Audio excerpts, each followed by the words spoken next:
গতকাল তারেক রহমানের সাথে প্রফেসর ইউনূসের একান্ত বৈঠক প্রায় ১.৫ ঘন্টা স্থায়ী হয়েছে। এই মিটিংটা ঐতিহাসিক ছিল, কারণ আমাদের যে আশঙ্কা ছিল যে বিএনপির প্রবল ভারতপন্থী অংশের সম্পূর্ণ করায়ত্তে চলে যাওয়া বিএনপির রাজনৈতিক কৌশলে পরিবর্তন আসছে, সেইটার আপাতত একটা মীমাংসা হয়েছে। প্রফেসর ইউনূসের সরকার আর বিএনপির মধ্যে দূরত্ব কমেছে, ইন্ডিয়ারে আপাতত দূরে ঠেলে দেওয়া গেছে, আমি বলবো না পরাজিত করা গেছে। এই অসাধারণ ঘটনায় মধ্যপ্রাচ্যের একটা প্রগতিশীল মুসলিম রাষ্ট্র এই ফলাফলে পৌঁছাইতে গুরুত্বপূর্ণ ভূমিকা রাখছে। অনেকে মনে করতেছে কোন দেশ, নামটা কইয়াই দিই, কাতার। গত পরশু ইরানে ইসরায়েলের আগ্রাসনের পর আমাদের শঙ্কা আর গভীর বেদনার প্রেক্ষাপটে এই সংবাদ আমাদের ভরসা যোগায় যে ইসলামী দুনিয়া আমাদের কনসার্নটা বুঝতে পারছে, আমাদের আশঙ্কাটা বুঝতে পারছে, আমাদের সমস্যাটা বুঝতে পারছে। অ্যাটলিস্ট একটা দেশ আমাদের পাশে এসে দাঁড়াইছে। আমরাও একটা ফিলিস্তিনের মতো হিন্দুত্ববাদী ভারতের বিপজ্জনক ঘেরাটোপের মধ্যে আছি। সেই ভারতের সাথে বাংলাদেশের প্রধান রাজনৈতিক দল, যেই দল ক্ষমতায় যেতে চাচ্ছে, তার কোনো আন্ডারগ্রাউন্ড বোঝাপড়া বাংলাদেশের রাষ্ট্রের জন্য বিপজ্জনক। এই কথাটাই গত কয়েক মাস ধরে বলে আসতেছি। ম্যাডাম খালেদা জিয়া নিজে ইন্টারভেন করছেন, এটা আমাদের একটা বড় পাওয়া। একটা প্রতিবেশী দেশ আর একটা আঞ্চলিক পরাশক্তি আমাদের পাশে দাঁড়াইছে এই সময়, যাদের রাষ্ট্রীয় স্বার্থের জন্য বাংলাদেশে ভারতের উপস্থিতি বিপজ্জনক। তবে সকল অন্ধকার কিন্তু কাটে নাই। যখন পুরা দেশ এক হয় তখন ইন্ডিয়া অন্য চাল দেয়। আপনাদের মনে আছে না কিভাবে ইসকনকে নামানো হয়েছিল এই সরকারের শুরুর দিকে, যখন আমরা সবাই আসলে এক ছিলাম? রক্তারক্তি হয়েছে, সারা দেশে কি অস্থিরতা শুরু করছিল। বিএনপির শীর্ষ নেতৃত্বের সাথে প্রফেসর ইউনূসের সরকারের দূরত্ব কমছে, কিন্তু বিএনপির মধ্যে যারা ইন্ডিয়াপন্থী আছে তারা তাদের পজিশন গেইন করার চেষ্টা করবে। আবারও ভারত চেষ্টা করবে একটা ম্যানুভারিং করার জন্য। আমরা জানি না ওয়াকার সাহেব কি চাল চালবে, ওনারা ইন্ডিয়া কি পানি পড়া দেবে আমরা জানি না। দেশবাসীকে সতর্ক থাকার আহ্বান জানাই। বাংলাদেশে ভারতীয় আধিপত্যবাদের সকল শক্তিকে দুর্বল এবং সম্পূর্ণভাবে পরাভূত করতে না পারা পর্যন্ত আমাদের শান্তি নাই। আমরা আর ভারতের দাসত্ব করব না, কথা ক্লিয়ার। তবে গতকালকে কি কি বিষয়ে আলাপ হয়েছে? মূলত 3টা পয়েন্টে আলাপ হয়েছে। কি সেই পয়েন্টগুলা? 1 নাম্বার পয়েন্ট, অন্তর্বর্তীকালীন সরকার গঠনের আগে ডক্টর মোহাম্মদ ইউনূস 8ই আগস্ট দেশে ফিরে ঢাকা আন্তর্জাতিক বিমানবন্দরে বলছিলেন তিনি পুরা জাতিকে ঐক্যবদ্ধ করার কাজ করবেন। এইটা ছিল ফ্যাসিস্টদের বিরুদ্ধে আন্দোলনকারী সকল দল, সকল শক্তি এবং সকল পক্ষকে নিয়ে কাজ করার ঘোষণা। বাংলাদেশে যেন খুনি, জঙ্গি এবং লুটেরাদের সংগঠন আওয়ামী লীগকে আর কখনো কোন অবস্থাতেই বাংলাদেশে সক্রিয় হতে না দেওয়া হয়। 2 নাম্বার, স্বাধীনভাবে বাংলাদেশকে আগায় নিয়ে যাওয়ার ক্ষেত্রে সবচেয়ে বড় বাধা ইন্ডিয়া। তারা আওয়ামী লীগকে নিয়ন্ত্রণে রেখা আমাদের সার্বভৌমত্ব পুরোপুরিভাবে নষ্ট করে দিছিল। আমরা যেন আর কখনোই পুরনো সেই অবস্থায় ফিরে না যাই। আর সেটা করতে হলে সবসময় ইন্ডিয়া প্রশ্নে পুরো জাতিকে ঐক্যবদ্ধ রাখতে হবে। সে উদ্যোগ এবং কার্যক্রমে বিএনপি নেতৃত্বের ভূমিকায় না থাকলে বাংলাদেশকে প্রতিবেশী রাষ্ট্রের আগ্রাসন থেকে রক্ষা করা দুরূহ হয়ে পড়বে।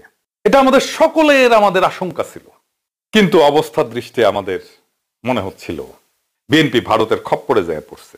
3 নাম্বার, জুলাই অভ্যুত্থানে খুনি হাসিনার পতনের পর থেকে সেনাপ্রধান জেনারেল ওয়াকারুজ্জামান রাজনৈতিকভাবে সক্রিয় এবং তিনি সার্বক্ষণিকভাবে গোপনে এবং প্রকাশ্যে আওয়ামী লীগ এবং ইন্ডিয়ার স্বার্থের পক্ষে কাজ করতেছেন। এই ধরনের অপতৎপরতা থেকে সেনাপ্রধানকে নিষ্ক্রিয় করা এবং তাকে সরকারের নিয়ন্ত্রণে আনা জরুরি হয়ে উঠছে। সেইটা করা না গেলে বাংলাদেশের গণতান্ত্রিক উত্তরণ ঘটানো সম্ভব হবে না। তার অসহযোগিতার কারণে অবাধ, সুষ্ঠু এবং নিরপেক্ষ যে উৎসব মুখর নির্বাচনের দিকে দেশবাসী তাকায় আছে তা কখনোই সম্পন্ন করা সম্ভব হবে না। আপনারা যদি যৌথ বিবৃতি খেয়াল করেন তাহলে দেখবেন ফেব্রুয়ারিতে নির্বাচন হতে পারে, যদি সংস্কার আর বিচারের পর্যাপ্ত অগ্রগতি অর্জন করা সম্ভব হয়। 2 জন মানুষ যেই মত ঐক্যে পৌঁছাইতে 1.5 ঘন্টা টাইম নেন, সেই মতের ভিন্নতাকে টক্সিক লেভেলে কারা নিয়ে গেছিল সেটা আপনারা জানেন। এরাই বাংলাদেশে ইন্ডিয়ার পারপাস সার্ভ করা গোষ্ঠী। খেয়াল করে দেখেন, তারেক রহমানের বিরুদ্ধে এক পক্ষ, আর এক পক্ষ প্রফেসর ইউনূসের বিরুদ্ধে কামান দাগা শুরু করছিল। বিএনপির সিনিয়র নেতারা এই কাজ শুরু করছিলেন, কিন্তু দুঃখজনক, হতাশাজনক। এতে সবচেয়ে বেশি ক্ষতি হয়েছে শুধু এনটি আওয়ামী লীগ ফোর্সের না, সবচেয়ে বেশি ক্ষতি হয়েছে তারেক রহমানের। কিভাবে? বাংলাদেশে এই অগাস্ট বিপ্লবের পরে এমন দুইজন ব্যক্তি ছিলেন যাদের আমজনতা বিতর্কের ঊর্ধ্বে রাখছিল।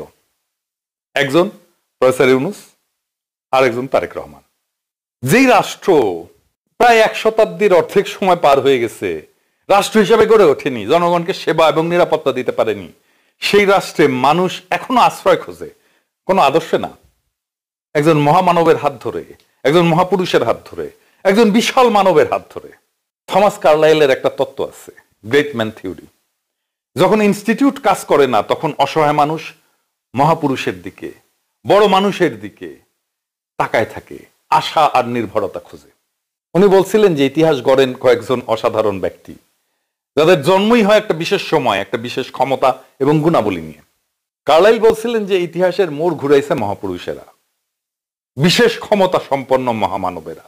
অর্থাৎ এমন কিছু মানুষ যারা বুদ্ধি, সাহস, নেতৃত্বের গুণ বা নৈতিক শক্তিতে সাধারণের চেয়ে অনেক আগায়। একজন সাধারণ মানুষ ইতিহাসের ধারায় ভাইসা চলে, কিন্তু মহামানবেরা সেই ধারার মোড় ঘুরায় দেন। সমাজ বা রাষ্ট্র না, ব্যক্তি বা ব্যক্তিত্বই প্রধান পরিবর্তনকারী শক্তি। তিনি ইংরেজিতে বলছিলেন, the history of the world is but the biography of great man. ইংরেজি যেহেতু কইছেন, ঠিকই কইছেন, তাই না? বাংলা হইতেছে যে বিশ্বের ইতিহাস হলো কিছু মহান পুরুষের জীবনী মাত্র। কার্লাইলের মতে এইরকম গ্রেট ম্যানরা না আসলে, তাদের জন্ম না হলে ইতিহাস একেবারে অন্যরকম হতো। যখন প্রতিষ্ঠান ব্যর্থ হয়, মানুষ তখন একজন মহামানবের পিছনে আশ্রয় খোঁজে। বাংলাদেশের রাষ্ট্র তৈরি হয় না, ইনস্টিটিউট দাঁড়ায় নাই, যা দাঁড়াইছিল হাসিনা তো ধ্বংস করে দিয়ে গেছে। তো মানুষ যাবে কোথায়? যাবে সেই আশা আর ভরসার কাছে। বর্তমানে অরাজনৈতিক আশার নাম প্রফেসর ইউনূস, আর ভবিষ্যতের রাজনৈতিক ভরসার নাম তারেক রহমান। 5ই আগস্টের পরে লোকজন বিশ্বাস করত যে ইউনূস সাহেব আছেন বলে দেশটা এখনো বাইচে আছে, আর তারেক রহমান আছে বলে আগামীতে একটা কিছু ভালো হবে। এই বিশ্বাসে মানুষ টিকে ছিল। এই বিশ্বাসের মূল্য অনেক। এটা ধ্বংস করে দিচ্ছিল কিছু মানুষ, কিছু শক্তি। কারা? কারা আশা আর ভরসার মধ্যে যুদ্ধ লাগাই দিছিল আর দুইজনের ইমেজ ড্যামেজ করছে। প্রফেসর ইউনূসের শেষ সময়, উনি আর কর্মক্ষম থাকবেন কতদিন? উনি অনেকদিন আমাদের মধ্যে থাকেন, আমরা চাই, কিন্তু বাস্তবতা তো সেটা না। ওনার অনেক বয়স হয়েছে। প্রফেসর ইউনূসকে নিয়ে কি যাচ্ছে তাই কথা বলছে বিএনপির নেতারা, শীর্ষ নেতারা। তাহলে ক্ষতিটা হয়েছে কার? তারেক রহমানের সবচেয়ে বেশি। কারণ তিনি অপেক্ষাকৃত তরুণ এবং তিনি আরো অনেক দিন আমাদের নেতৃত্ব দেবেন। যে সমাজে রাষ্ট্র ব্যর্থ, সেখানে মানুষ এই মহামানব, মহাপুরুষদের খোঁজে। কিন্তু যদি সেই মহামানবরাই ব্যর্থ হয়, তাহলে একদিন সেই বিশ্বাসটাও শেষ হয়ে যায়। তখন সমাজ শুধু রাষ্ট্রহীন না, আশা ভরসাহীন হয়ে পড়ে। এই প্ল্যানটা কার? এইটাই ইন্ডিয়ান প্ল্যান, এবং তারা প্রায় সফল হয়ে গেছিল। আল্লাহ বাঁচাইছে, খালেদা জিয়া ইন্টারভেন করছেন। দেখেন, আপনারা হয়তো অনুমান করেন যে বা জানেন যে তারেক রহমানের সাথে আমার ঘনিষ্ঠ যোগাযোগ ছিল। কথা সত্য, আমার সাথে ওনার লাস্ট মিটিং হয়েছে সম্ভবত অক্টোবরে। সেদিন আমি ওনাকে বুঝাইতে ব্যর্থ হয়েছি যে এই যে জায়গাটায় আসতেছে প্রফেসর ইউনূস আর আপনারে সামনাসামনি মুখোমুখি দাঁড় করায় দেওয়ার, ওইখানে যাইতেছে বাংলাদেশ, এবং সেটা বাংলাদেশের জন্য খুব ড্যামেজিং হবে। বিএনপির জন্য তো হবেই। উনি আমার কথা না রাইখা ভুট্টো সাহেবের কথা রাখছিলেন। আমার খারাপ লাগছিল, এই জন্য না যে উনি আমার কথা রাখেন নাই, আমার খারাপ লাগছিল যে বাংলাদেশের পলিটিক্যাল ভরসাকে আমি প্রোটেক্ট করতে পারলাম না। আমি চেষ্টা করছিলাম। ওনার সাথে তো রাজনৈতিক সম্পর্কের বাইরেও আমি ওনাকে পছন্দ করি। আমি ম্যাডামকে অসম্ভব রেসপেক্ট করি। আফটার অল জিয়া পরিবারের প্রতি তো আমাদের সমস্ত জাতির একটা কৃতজ্ঞতা আছে। আমার মনে আছে তারেক রহমান আমাকে বলছিলেন যে দাদা, আপনার একটা রাজনীতি আছে, আমি জানি, আই রেসপেক্ট ইট, এন্ড আমাদেরও একটা আছে, আপনি আপনার রাজনীতিটা করেন, আমাদেরকে আমাদেরটা করতে দেন। আমি থমকে গেছিলাম ওই কথাটা শুনে, কিন্তু আমি ওই সময় থেকে বাংলাদেশের রাজনৈতিক ভরসার কাছ থেকে এই কথা শুনে আমি অরাজনৈতিক আশাকে আঁকড়ায় ধরছিলাম। আপনারা জানেন আমি প্রফেসর ইউনূসের সরকারের শ্যাডো ক্যাবিনেট বানাইছিলাম। সেই শ্যাডো ক্যাবিনেটে যারা আসছিলেন তাদের অনেকেই পরে ক্যাবিনেটেই ঢুকে গেছেন। আমি তীব্র সমালোচনা করতাম প্রফেসর ইউনূসের সরকারের, কারণ আমি মনে করছিলাম যে এটার দরকার আছে। তখন আমি আমার রোল বদলাইলাম। অনেকে বলে কি মন্ত্র দিয়ে গেছে আমারে, আমি কেন সমালোচনা থেকে প্রফেসর ইউনূসের পাশে এসে দাঁড়ালাম। এটাই কারণ ভরসাহীন হইয়া আশারে আঁকড়ায় ধরা ছাড়া তো উপায় নাই। যারা আমাকে ঘনিষ্ঠভাবে ফলো করেন তারা জানেন, খেয়াল করছেন, গতকালের এই যে টার্নিং পয়েন্ট বলতেছে বিএনপি, এই পয়েন্ট নির্মাণে আমি নিরন্তর কাজ করে গেছি। আমি সামান্য হইলেও আমার শক্তি দিয়া কাজ করে গেছি। আমি ইতিহাসের সেই দায়িত্ব পালন করছি। এখন তারেক রহমানের উচিত যারা এই জায়গায় ওনারে ঠেলে দিছিল তাদের থেকে দূরে থাকবেন। আমার কাছে আসার দরকার নাই। আমি সবসময় আপনাদের শুভকামনা করব। দলে ওদের স্পেস দেবেন না, দলে ক্ষতি করবে তারা। দেখেন এই যে এই মিটিং হইল, এই মিটিং এর আন্ডারস্ট্যান্ডিং এর অন্যতম প্রধান কুশীলব ডক্টর খলিল। ওনার বিরুদ্ধে কি স্মেয়ার ক্যাম্পেইনটা চালানো হয়েছে, উনি যেন কাজ ছেড়ে দেশ ছেড়ে চলে যান, এই ব্যবস্থা করছিল কেউ কেউ। কারা কারা করছিল আপনারা জানেন, আমি তাদের নাম করতে চাই না। ডক্টর খলিল যদি না থাকতেন এই কাজটা কে করতো? এই কাজটা যেন কেউ করতে না পারে। এই কাজটা যা হতে যাচ্ছে, সেই জন্য ঠিকানি ছিল ইন্ডিয়ার কাছ থেকে অনেকেই ইন্ডিয়ার পেছনে কলকাঠি নাড়ছে, চন্দন নন্দী হুক্কা হুয়া করছে, আর এই দিক থেকে ক্যা হুয়া করছে। চিনে রাখেন তাদের, ওদের ব্যবস্থা করতে হবে। এরা বাংলাদেশের শত্রু, ওরা ইন্ডিয়ার লেসপেন্সার, ওরা ইন্ডিয়ার শক্তি। আমি কখনো বিএনপি করিনি, করবো না। বিএনপি ক্ষমতায় গেলে আমি বিএনপির সমালোচনাই করব, অপোনেন্টই থাকবো। কিন্তু আমি বিএনপির শত্রু না, আমি অপোনেন্ট। এইটা মাথায় রেখেন। পলিটিক্যাল অপোনেন্ট আর শত্রুর মধ্যে তফাৎ আছে। আওয়ামী লীগ আমার রাজনৈতিক শত্রু, হিন্দুত্ববাদীরা আমার রাজনৈতিক শত্রু, বামেরা আমার পলিটিক্যাল অপোনেন্ট, শত্রু না।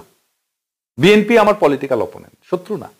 এখন জানতে চাইতে পারেন যে জামাত আপনার কি লাগে, বা এনসিপি কি লাগে, বা এবি পার্টি কি লাগে। আমি বলবো এবি পার্টি এলাই, আমার চিন্তার সাথে তাদের চিন্তা মেলে, এক্সচেঞ্জ হয়। এনসিপি বা জামাত সম্ভাব্য এলাই, এখনো এলাই হয়ে ওঠেনি, এখন এলাই বলতে পারতেছি না। এলাই হওয়ার জন্য আন্ডারস্ট্যান্ডিং এর একটা লেভেলে পৌঁছাইতে হয়। যাই হোক, পরিশেষে আমি চাইবো তারেক রহমান আর প্রফেসর ইউনূস জাতির আশা এবং ভরসা হয়ে থাকেন যতদিন না আমরা ইনস্টিটিউটগুলো গড়তে পারি। তারেক রহমান এবং প্রফেসর ইউনূসের রাজনৈতিক বোঝাপড়া দীর্ঘজীবী হোক, জাতি আশ্বস্ত হোক, জাতির আশা আর ভরসা একসাথে পথ চলুক, পুরো জাতি